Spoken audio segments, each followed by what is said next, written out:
안녕하세요, 여러분. 다시 사는 독일 한지원입니다. 오늘은 제가 독일에 살면서 가장 크게 배운 점에 대해서 이야기를 드려볼까 해요. 이 부분은 제가 독일에 나온 게 정말 행운이었다라고 생각되어질 정도로 독일 유학의 만족도와도 직결이 되는 부분인데요. 물론 한국에서도 똑소리 나게 본인의 기준을 잘 세우고 앞가림을 잘 하시는 분들은 뭐 독일이나 또는 다른 해외 생활이 없이도 잘 획득하시는 능력 같아요. 근데 이제 본체 남의 말에 잘 휩쓸리고 다른 사람에 대한 의존도가 굉장히 높았던 저는 이게 그나마 제가 독일에 살았기 때문에 배울 수 있었다라고 여겨지는 부분이거든요. 근데 또 제가 이제 독일에 정착해서 정말 이민자로 살다 보니까 이 부분이 실제 독일 생활에서 가장 중요한 자질이다라고 느껴지더라고요. 그래서 오늘은 독일에 오신 지 얼마 안 됐거나 아니면 앞으로 독일에 오시려고 준비를 하시는 분들을 위해서 독일 생활에 가장 필요한 이 능력에 대해서 조금 구체적으로 말씀을 드려볼까 합니다. 제가 독일 유학을 통해 얻은 가장 큰 능력이자 독일 생활 필수 능력, 결론부터 말씀드리자면요. 감정을 최대한 뺀 담백한 글쓰기입니다. 어찌 보면 사무적으로 느껴질 수 있을 정도의 그런 담백함을 의미해요. 자, 이게 무슨 말인지 한번 잘 들어보세요. 저는 그 누구보다 감성에 잘 휩쓸리는 사람으로 한국에서 소위 감성팔이라고도 하잖아요. 그러니까 거기에 스스로 능통하기도 했고 또 많이 넘어가기도 했던 1인이거든요. 그 상태로 20살에 독일에 와서 어학을 할 때까지는 한인교회에 출석을 하고 이제 인간관계가 그 교회 언니들 또는 지금의 남편인 남자친구까지였기에 저의 이 점이 특별히 도드라지게 드러난다고 생각해 본 적이 없었어요. 근데 이제 문제는 제가 독일 대학에 들어가서 독일 교수님 밑에 있으면서 그 같은 클래스의 독일 학생들과 관계를 가져가다 보니 평소에 저의 장점이라고 여겼던 이런 감성적인 부분 때문에 자꾸 에러가 생기는 거예요. 글쓰기까지는 뭐 갈 것도 없이 일상 대화 표현 방식에서도 같이 뭐 어디를 갔는데 그 장소가 너무 좋았어요. 근데 제가 그것을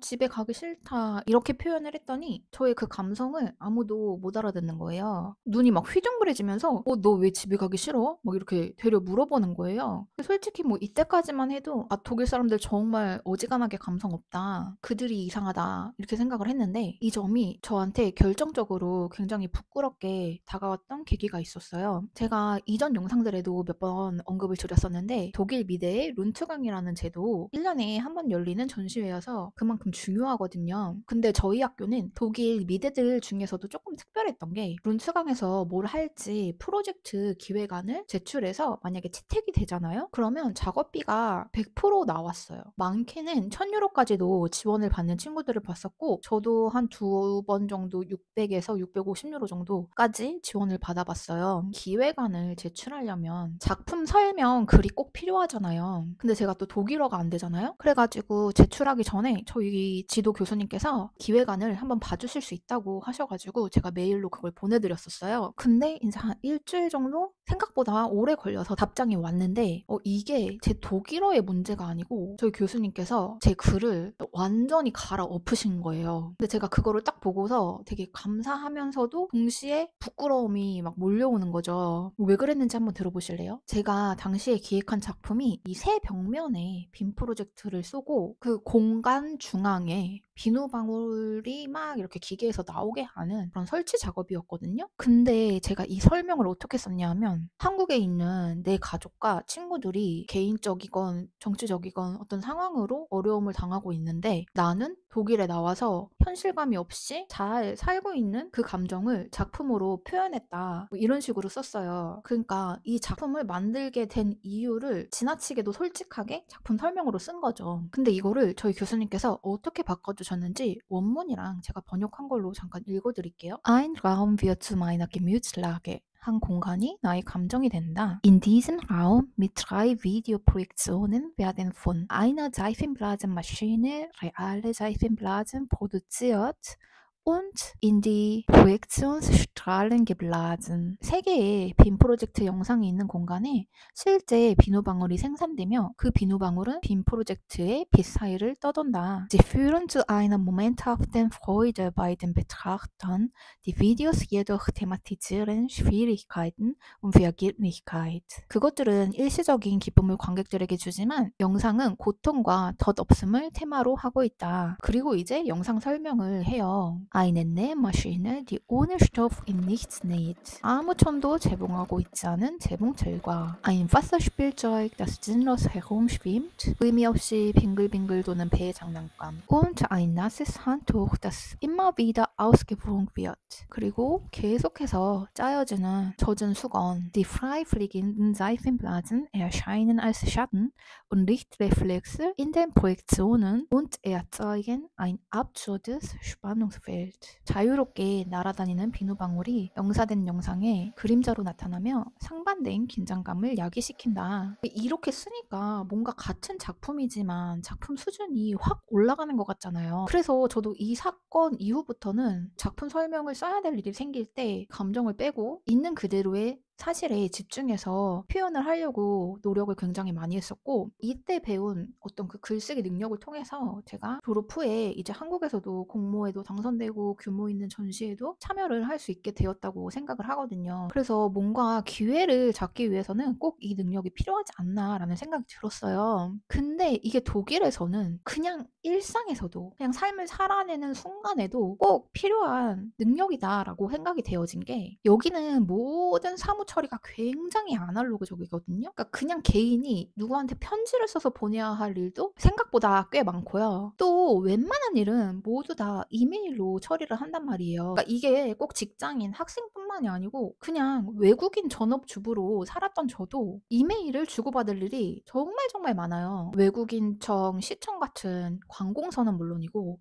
아이 유치원이나 학교에 관련된 업무, 집을 구하는 거, 뭐 하다못해 핸드폰 인터넷 가입하고 뭐 해지하고 은행 일 처리 같은 거, 뭔가 문제가 생겨서 컴플레인을 할 일이 있거나 뭐 요구할 일이 있거나 아니면 뭔가 질문이 있을 때 웬만한 업무가 다 너무 당연하게 이메일로 이루어진다는 거죠. 그러니까 이제 저도 어쩔 수 없이 독일어로 장문을 해야 되는데, 처음에는 저도 역시 뭐 말도 안 되는 문장, 뭐 앞뒤가 잘 이어지지 않는 문장 이렇게 쓰다가 이제 글을 쓰면 쓸수록, 그리고 사람들에게 이메일을 받으면 받을수록 느꼈던 게, 참 여기 사람들은 형식적으로 글을 쓰는 게 굉장히 생활화돼 있구나라는 점이었어요. 이게 무슨 말이냐면, 아무리 뭔가 막 감정적인 일이 터져도, 막 누가 크게 잘못했어, 내가 굉장히 피해를 봤어, 그런 경우에도 최대한 감정을 글에 노출시키지 않고 딱 사실만 객관화시켜서 표현한 글을 주고받는다는 거죠. 그러니까 진짜 우리 팩트만 보자, 팩트만 보고 이 일을 처리하자, 이런 느낌. 뭐 당신이 이랬으면 좋았을 거잖아요, 저랬으면 좋았을 거잖아요, 뭐 이런 거 일체 없이. 심지어 사적으로 주고받는 핸드폰 톡들 있잖아요. 독일은 왓츠앱을 주로 사용하는데 거기서조차도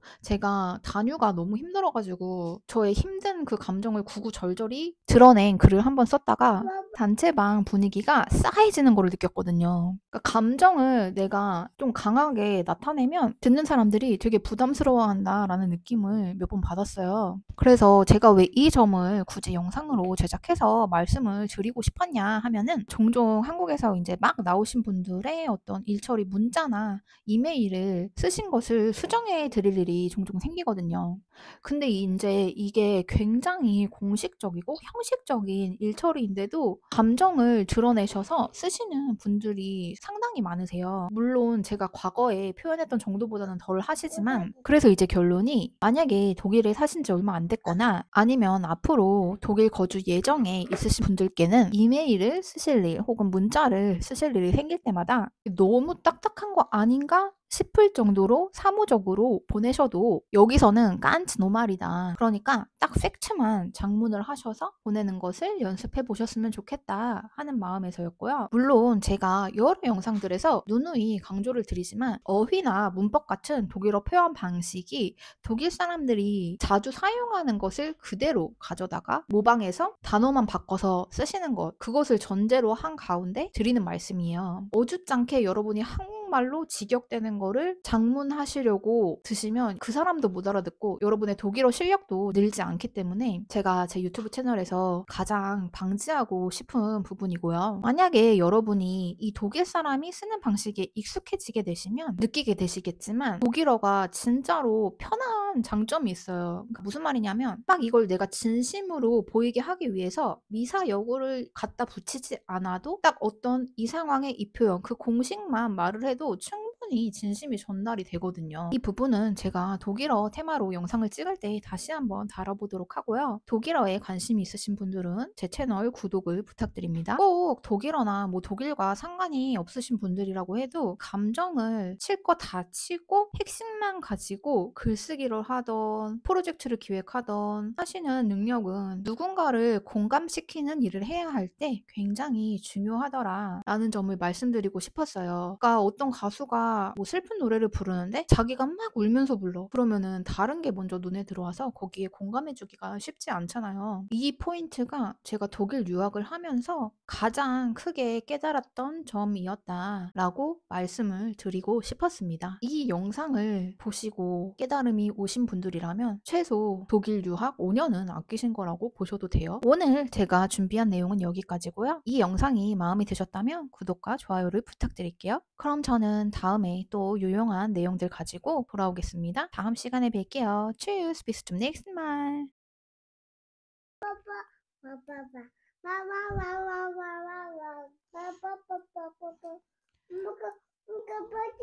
배터리 없어. 배터리 없어.